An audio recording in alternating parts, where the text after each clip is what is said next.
Bonjour à tous et bienvenue dans ce nouveau numéro de cette année-là.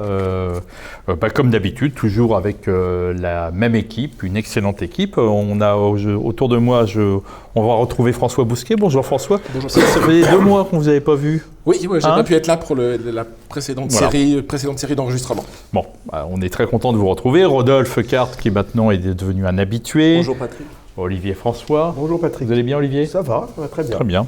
Et Christophe. Bonjour à tous. Bonjour à tous. Alors, nous allons faire un numéro, il n'y a pas vraiment une année cette fois-ci. On va vous parler de l'Amérique. L'Amérique, je veux la voir et je l'aurai. L'Amérique, si c'est un rêve, je le saurai. Tous les sifflets de train, tous les sirènes de bateaux ont chanté 100 fois la chanson de l'Eldorado de l'Amérique. C'était Joe Dassin, le philosophe Joe Dassin. Mais plus oui. Ouais. Il a fait la philologie à l'université. Oui, philologie, comme Nietzsche. Mais vous savez que je ne dis pas que n'importe quoi. Que n'importe quoi. Très bien, à la bonne heure, Patrick. Alors, l'Amérique, nous pourrions commencer par ses couvertures. On va vous les montrer. En 1980, il y en a eu plusieurs. On a commencé avec ce numéro 34 et ce magnifique tableau d'Olivier Carré de cette statue de la liberté. En 1984, l'argent, avec cet aigle américain qui fonce et ses dollars. Vous retrouverez en 88 le Pentagone, SIDA, le Pentagone en accusation. Ça, je ne sais pas si on a eu je ne sais pas si on assumerait aujourd'hui. On assumerait ce numéro, mais enfin voilà. En 90, le nouvel ordre américain, c'était au moment de la guerre du Golfe. Et en 91, États-Unis, danger. Et pour finir, le dernier numéro que vous pouvez trouver en kiosque où l'Amérique est encore à l'honneur. Alors François, il y a un paradoxe. Voici 50 ans que la nouvelle droite s'est choisie à juste titre. Son ennemi principal, c'est l'Amérique. Contre son colonialisme culturel, cette Amérique forte. Et aujourd'hui, j'ai l'impression que cette Amérique qu'on propose dans ces derniers numéros, c'est une Amérique qui est en train de se fermer sur elle-même.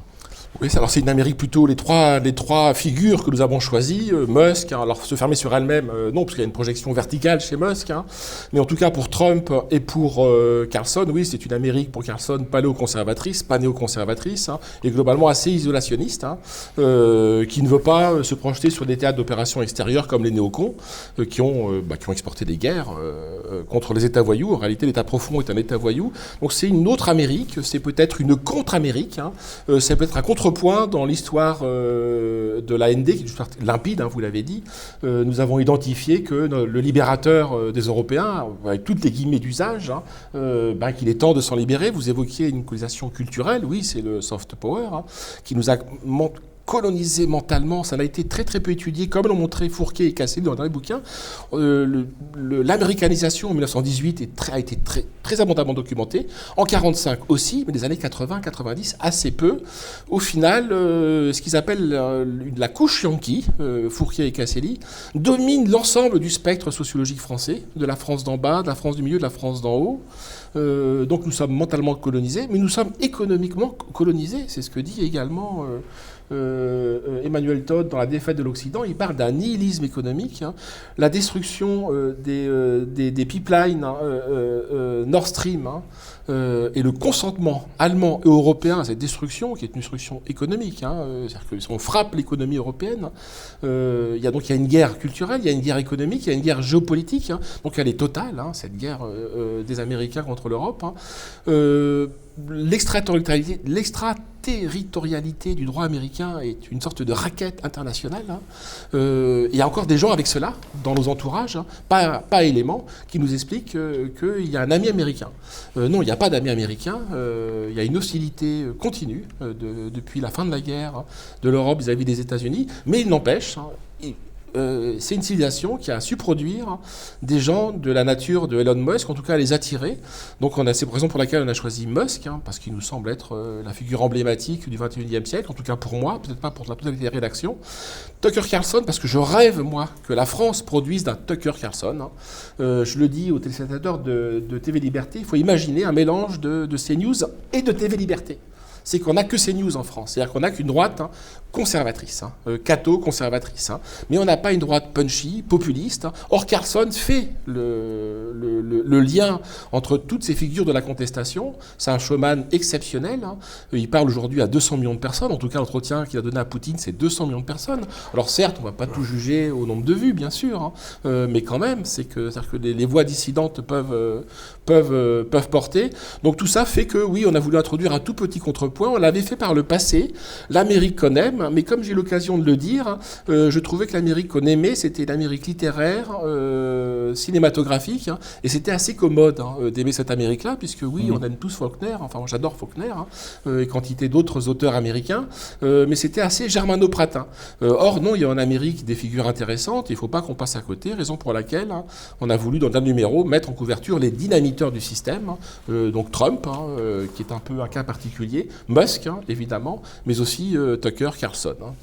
Rodolphe, vous qui représentez cette jeune génération, cette Amérique a fait rêver encore ou on voit bien qu'un Trump ou un Elon Musk fait fantasmer beaucoup de jeunes et se disent c'est un héros comme ça qu'on aimerait bien avoir aujourd'hui. Moi qui avais fait un article sur les néoconservateurs, c'est vrai que cette Amérique isolationniste, protectionniste, paléoconservatrice, elle peut me plaire. Justement parce que c'est des Américains qui ne se mêleraient pas, ou du moins des intérêts européens et notamment français. Donc moi, avec ce genre d'Américains, je peux absolument faire, alliance. Mais par contre, comme vous le mentionnez, il y a toute une partie de la jeunesse aujourd'hui qui a un véritable tropisme américain dans le sens occidentaliste. Ça a été un peu le sujet de mon livre, de mon dernier livre, Feu sur la droite nationale, où j'expliquais justement, où j'essayais de critiquer cette position d'ouverture, mais à mon avis qui est une position de soumission à l'ensemble occidental, mettait dedans les États-Unis, l'Australie, la Nouvelle-Zélande et même Israël, enfin tout cet axe vraiment un peu choc de civilisation de Samuel Huntington. Mais par contre, là aussi, dernièrement, je relisais un livre assez intéressant qui nous ramène quelques décennies en arrière, qui est le livre Prussianité et socialisme de Spengler. Et ce qui est assez intéressant, c'est que Spengler montre bien que le destin de l'homme faustien, de l'homme blanc européen, justement, il allait se polariser sur ces deux figures. D'un côté, la figure du chevalier teutonique enraciné, prussien, pour une société organiste, holiste, ce genre de choses. Et de l'autre côté, le modèle du viking dans la rapine, qui s'ouvre, qui va donner l'anglais, qui va donner justement l'américain. Et aujourd'hui, disons que ce débat, on le retrouve, alors bien sûr pas sur ces mêmes configurations. Et moi, je penche très volontairement pour l'homme européen enraciné dans sa terre contre cet homme sur l'opposition terre-mer entre guillemets. Mais aujourd'hui, il faut l'évoquer, il y a toute une partie comme ça de la jeunesse qui se revendique d'une mentalité américaine, d'une mentalité libérale, progressiste, très technophile et qui peut prendre aisément une figure comme Elon Musk comme justement une figure exemplaire. Alors il l'est peut-être sur certains points évidemment, mais par contre à mon avis elle est tout à fait aussi critiquable sur d'autres. Alors en même temps, il y a une sorte de paradoxe parce que quand on écoute Trump, il n'a qu'une envie, c'est de laisser tomber l'Europe. Et l'Europe est en train de paniquer alors que ça devrait, nous réjouir parce qu'on va peut-être pouvoir prendre notre destin en main. Mais c'est pas le cas. Alors, mais on panique. Mais c'est pas le cas. Alors c'est tout l'enjeu du bouquin de Todd, c'est que l'Europe moribonde, l'Europe qui s'est économiquement écroulée sur elle-même, dans sa dette, avec des États faillis, a besoin d'un protecteur. Alors les petits pays européens, c'est ce que dit Todd, avaient besoin d'un protecteur. Ils pensaient aux pays scandinaves, en l'occurrence Suède et autres. Mais désormais, c'est la France et l'Allemagne qui ont besoin du parapluie américain. Alors que, en tout cas, pour ce qui est de Trump, il y a un souci isolationniste qui est une tentation de la politique étrangère américaine chez Jackson et quantité d'autres présidents qui réaffleure et qui revient. Et les Européens pris de panique, comment on va devoir nous occuper nous-mêmes de l'OTAN sans le parapluie américain. C'est nous, moi je suis presque plus inquiet de la situation européenne et française que la situation américaine qui est catastrophique, certes, mais j'ai eu l'occasion de le dire dans un précédent numéro de TV Liberté, aux États-Unis se met en place un extrême Occident. On peut le contester, cet extrême Occident. L'opposition terre-mer est quand même relativement, il faut quand même largement la nuancer, puisque à ce compte-là, il faut quand même évacuer la mer de l'Europe qui est Athènes, qui est une situation maritime, thalassocratique. Donc il faut quand même nuancer la lecture schmittienne, qui est une lecture assez Manichéenne. manichéenne. Mais pour Musk, oui, ce sont des colons. Les Américains, nous sommes des indigènes attachés à nos terres. C'est une distinction qui est chère à Hervé Juvin. L'indigène est attaché à sa terre. L'Américain est un colon. C'est un colon, quand il franchit l'Atlantique et qu'il quitte l'Europe, la Babylone européenne, c'est pour créer un nouveau monde. Ouais. Et ce nouveau monde, désormais, il n'est plus thalassocratique, il n'est plus océanique, il n'est plus maritime, il est spatial. C'est une énorme différence. C'est que désormais, après avoir colonisé toutes les terres émergées, on va coloniser l'espace. Moi, je veux bien qu'on dise, nous en Europe, mais c'est ce qu'on fait. Oui, bon, etc. Non, de deux choses l'une. Ou on accepte d'être dépassé, on sera les derniers mohicans du monde. Moi, je veux bien, dans un zoo. Mais c'est pas le sort que je nous souhaite à nous, Européens, de finir comme les derniers mohicans. Donc on peut camper sur des positions technophobes, ce que nous faisons parfois. Moi, me semble-t-il, trop complaisamment, mais nous serons balayés par l'histoire. On va être balayés par l'histoire. Vous en parlez à Olivier, qui essaye de penser justement en fait, à la fois la puissance, un point d'équilibre, la puissance. Vous parlez d'Olivier Rey. Oui, d'Olivier Rey, souvent sur la question de taille. Parce que la question de taille, et puis Olivier Rey montre qu'en même temps, il faut une politique. Il faut une souveraineté. Et que la souveraineté se fait aussi avec des instruments. Tout en critiquant évidemment la société technique, le système technicien, pour parler des luttes. Simplement sur les États-Unis, je trouve que dans nos milieux en général, que ce soit pour être américanophile et rêver, comme certains, d'une grande alliance occidentale, ou pour se réfugier dans un anti-impérialisme un peu naïf et un peu limité, je trouve, parfois. Je trouve que, par exemple, moi je tiens beaucoup à la notion de troisième voie, à la notion de troisième, pas la troisième théorie politique comme dit Dukine, mais de troisième voie. Et souvent, sous prétexte que l'impérialisme américain était nocif pour l'Europe, on a tendance à regarder avec des yeux de chimène d'autres mondes, que ce soit le monde russe, pour lequel j'ai évidemment beaucoup de sympathie culturelle en tout cas, ou le monde chinois. Je pense que la plupart d'entre nous, si nous vivions surtout en Chine, en Russie ce serait un peu différent, on ne pourrait pas y vivre. Ce sont des régimes à certains égards qui sont étrangers à la tradition européenne, je pense. Ouais. Et puis, je ne parle pas de la Russie. Mais cette question-là, je pense qu'il ne faut pas tomber de Charib en Scylla, si je puis dire, et sous prétexte d'anti-impérialisme américain. Il faut attaquer l'impérialisme américain en Europe. C'est une réalité continue depuis 70 ans, depuis 80 ans. Je veux dire, nous sommes asphyxiés. Culturel, on a perdu la guerre, on a perdu le hard power, on a perdu le soft power. La guerre culturelle a été gagnée. D'accord, François. Une chose que je vais jusqu'au bout. Ayant été, je suis obsédé par le bouquin de Fourquier et Casselli sur cette fameuse couche Yankee. Quand il y a un cadre sur deux en France qui a fait au moins un voyage à la Mecque. La Mecque, c'est New York. Un cadre sur deux. À la Mecque, c'est New York. À la Mecque. La Mecque, c'est New York. Voilà. Je pensais que vous parliez des bourgeois qui allaient à la Mecque. Il y a à peu près 2 Français sur 3 de la population, des catégories populaires, donc votre RN, 2 Français sur 3 qui ont fait le voyage à Disneyland. Aux États-Unis. Ah non, à Euro Disney. Le premier sitting des Gilets jaunes, le premier en date sitting des Gilets jaunes, c'est à Marne-la-Vallée, à Disneyland. Ils demandent à ce que le Disney soit ouvert le dimanche. Donc nous sommes la sociologie des prénoms, les bikers. Je découvre dans Fourquier-Casselli que la country qui s'impose paradoxalement, d'abord en Alsace et en Corse, ce qui est fascinant au début. Fascinant. En Corse. Les courtes pailles ont disparu. Ça c'est triste. Parce qu'on adorait nous, ils sont remplacés par les buffalos. Donc oui, on est laminé. Donc il faut attaquer l'Amérique dans le mal qu'elle nous fait. Moi, quand je signe un contrat à la Poste ou dans une banque quelconque, je dois signer une décharge vis-à-vis de cette extraterritorialité du droit américain, puisque ma banque, que ce soit la Poste, fait des échanges en dollars. Donc je relève du droit américain. C'est surréaliste. Donc nous sommes colonisés. Ça, il faut attaquer l'Amérique là-dessus. Mais pourquoi se priver? Je suis désolé, moi, sur Musk, je sais que ce dossier fait débat. Comment peut-on admirer Napoléon et ne pas aimer Musk? Je veux dire, pour moi, ça n'a aucun sens. C'est les mêmes logiques impériales, hein, prométhéennes. Hein. Alors, faisons une critique de l'homo Prometheus. Hein. Mais enfin, je veux dire, on a face à nous quelque chose de radicalement nouveau, qui a changé la donne, comme Napoléon l'avait changé en Europe, hein, en exportant la Révolution française. Hein. Donc, au moins, regardons-le sans ressentiment. C'est pas parce que nous, Européens, nous ne l'avons pas. On peut d'ailleurs regretter les conséquences de Napoléon, Jean-François, et de l'épopée napoléonienne à justement diffuser le virus révolutionnaire jacobin et le virus, nationaliste.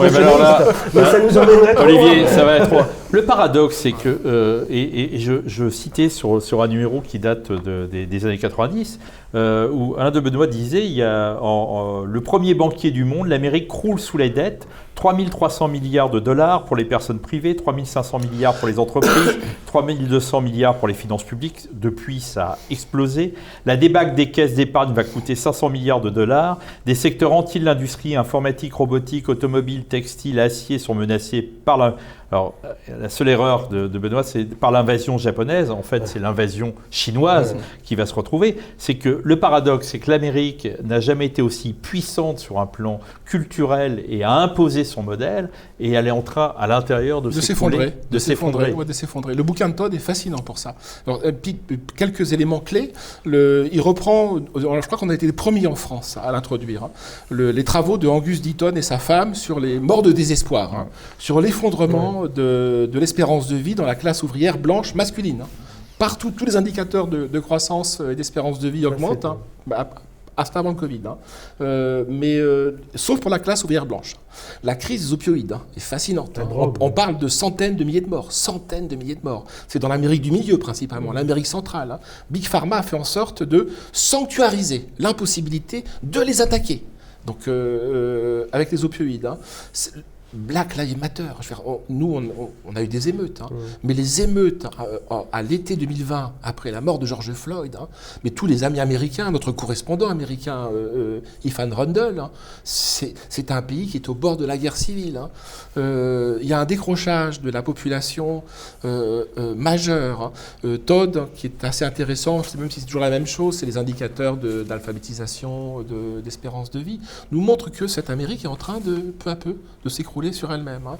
Le seul contrepoint que j'apporte, c'est pas que je veux reparler de Musk, hein, c'est qu'il est en train de se mettre en place un techno-féodalisme, hein, avec des GAFA ou des NATA. Les NATA, que je ne dise pas de bêtises, c'est Netflix, hein, Airbnb, le T pour Tesla et le U, le Natu, le U pour Uber, en plus des GAFAM, hein, qui sont des plus grosses capitalisations boursières mondiales. On parle de centaines de milliards de dollars. Hein. Avec Musk, ça va prendre encore plus d'ampleur, hein, qui sont, je crois, en train de se substituer peu à peu aux mécaniques d'État. C'est-à-dire qu'il y a des États dans l'État aux États-Unis qui font que les vases communicants, l'État est de plus en plus appauvri, de plus en plus endetté, même s'il y a la planche à billets, c'est l'avantage des Américains. Et à côté de ça, GAFAM et Natu qui prennent une puissance démesurée, colossale, qui sont des grands féodaux dont Musk sera peut-être le suzerain. Rodolphe, on parlait de la jeunesse tout à l'heure.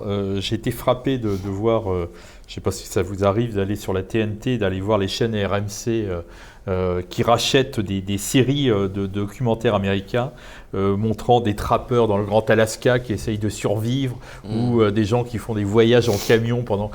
toute cette Amérique profonde qu'on trouvait un peu dans la petite maison dans la prairie ou chez... dans Voyage au bout de l'enfer. Hein. Le film de Cimino, c'est un peu ça. Cette Amérique, elle fascine la jeunesse d'aujourd'hui. Et quand François dit il s'intéresse à la country, c'est cette Amérique-là qui intéresse le jeune Européen aujourd'hui. Oui, parce qu'elle lui parle. C'est toujours la figure un peu de l'explorateur, du travailleur, de ce genre de choses. Il faut évidemment ne pas éluder les correspondances qu'on a avec certains Américains sur ces points culturels, ce genre de choses. Évidemment que même au niveau historique, la France a aidé l'Amérique à obtenir son indépendance, ce genre de choses. Donc on a évidemment des liens à maintenir. Mais bon, après, demain, si on a envie de redevenir souverain à l'échelle européenne, voire à l'échelle nationale, on sera obligé aussi de concevoir peut-être un divorce, en tout cas.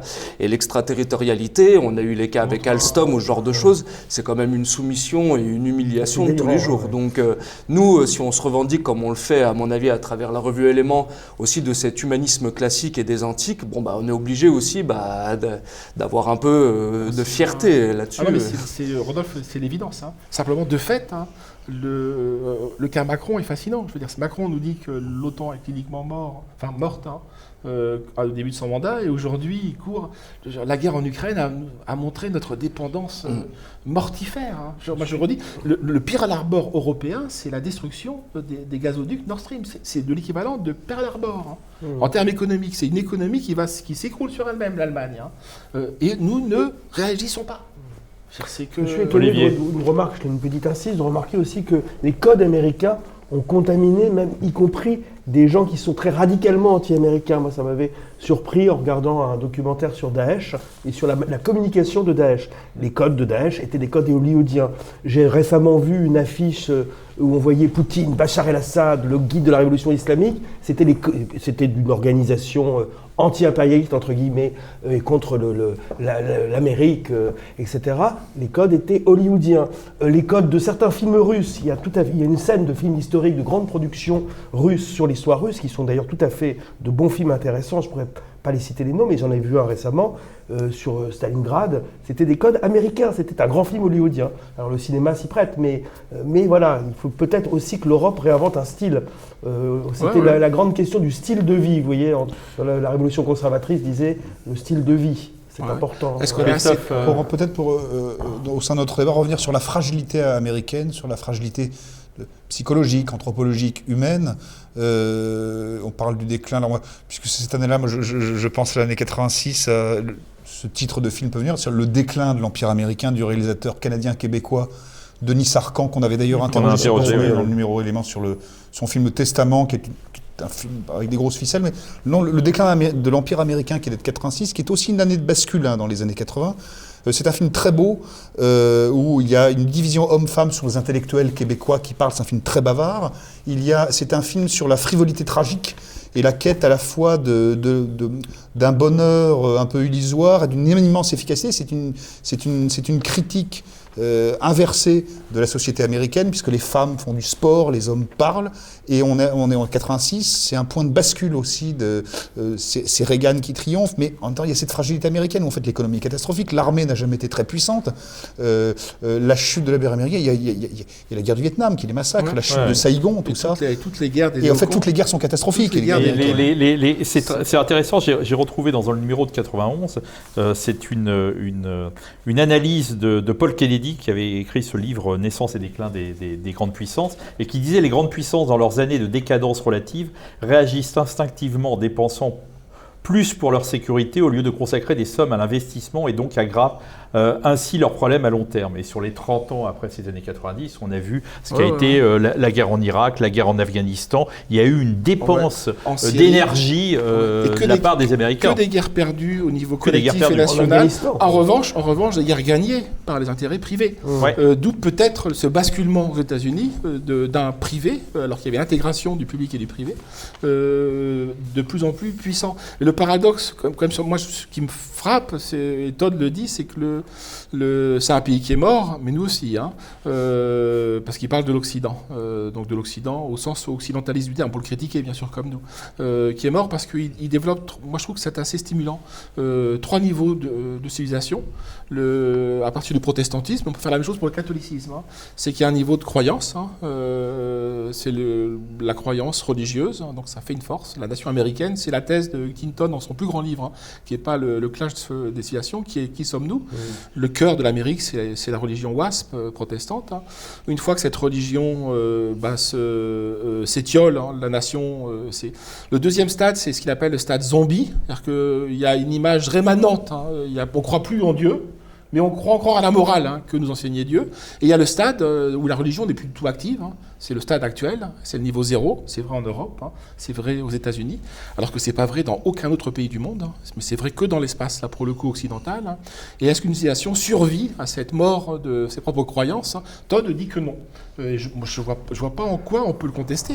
Sur toutes les sociétés qui ont cessé de croire en leur Dieu, et là, en l'occurrence c'était le Dieu protestant, ne peuvent pas survivre à la mort de ceux qui les a fondés.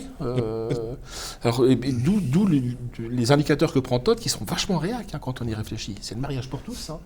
Il dit que le mariage pour tous, c'est un signe de décadence. Hein. C'est Todd hein, qui parle. Hein. Alors après, comme dirait Patrick, c'est un mandarin. Parfois, il tourne un peu. Il est semi-courageux. Anecdote sur Todd qui est amusante, je trouve. Il dit, regardez, l'Ukraine, la GPA est autorisée, c'est un signe de décadence. La Russie pratique aussi la GPA de manière affirmative. Ouais, donc voilà. Mais c'est moins l'idéologie trans, disons. Je sais bien. Et de fait, le discours russe, par contre, est un discours très clairement traditionnaliste et conservateur. Le discours de Poutine pour la journée de la femme, je veux dire, c'est un discours conservateur, c'est un magnifique hommage aux femmes, et qui est exactement comme pour les Chinois, comme le basculement du Sud global, hein, où justement il y a la puissance est en train de se déplacer. Toutes nos femmes, en tout cas la mienne, hein, la journée de la femme, elle veut la fêter à Moscou. Parce qu'on parle d'elle, hein. On ne parle pas d'une zombie qui dégenrée, quoi. Patrick, ou dérangée. Peut-être pour finir, juste pour finir sur une note un peu peut-être générale, en citant James Ellroy, le grand auteur conservateur, le Dahlia Noir et les Confidentiels, sur les deux obsessions un peu générales sur la possession et la culpabilité, qui dit mais quand on parle de déclin, d'effondrement, on ne peut pas perdre. L'Amérique n'est pas en déclin puisqu'elle ne peut pas perdre ce qu'elle n'a jamais possédé. Et voilà, donc je trouve que c'est des choses assez fortes sur ce pays qui une excroissance involontaire de nous-mêmes, qui est fondée sur des choses oui effectivement, comme dit François, le colon, et qui veut absolument à la fois s'implanter d'une manière un peu factice et qui déploie ses ailes d'une manière maladroite et brutale. Rodolphe, en conclusion. Non, rien d'autre à ajouter. Sûrement, sur la question du colon, c'est que la logique du colon, c'est détruire. Et en cela, nous sommes américains. Vraiment, on détruit. Parce qu'on n'est pas indigène, ça n'est pas notre terre. Et donc, on va détruire la terre. Alors, pardonnez-moi, c'est mon obsession. Voilà, Mars. Voilà. On n'en est pas là. Espérons que les hommes ne détruisent pas Mars ensuite. C'est une race assez nocive, l'humanité, quand même. Ouais. Mais bon, peut-être que les Martiens nous... Vous y croyez aux Martiens? J'ai envie d'y croire. Très bien, allons-y. Voilà, on croit aux Martiens. Donc, écoutez, nous on se retrouve dans 2 mois, et puis le mois prochain. Dans le mois prochain, c'est moi, exactement. Voilà. Avec plaisir. Bonjour chez vous.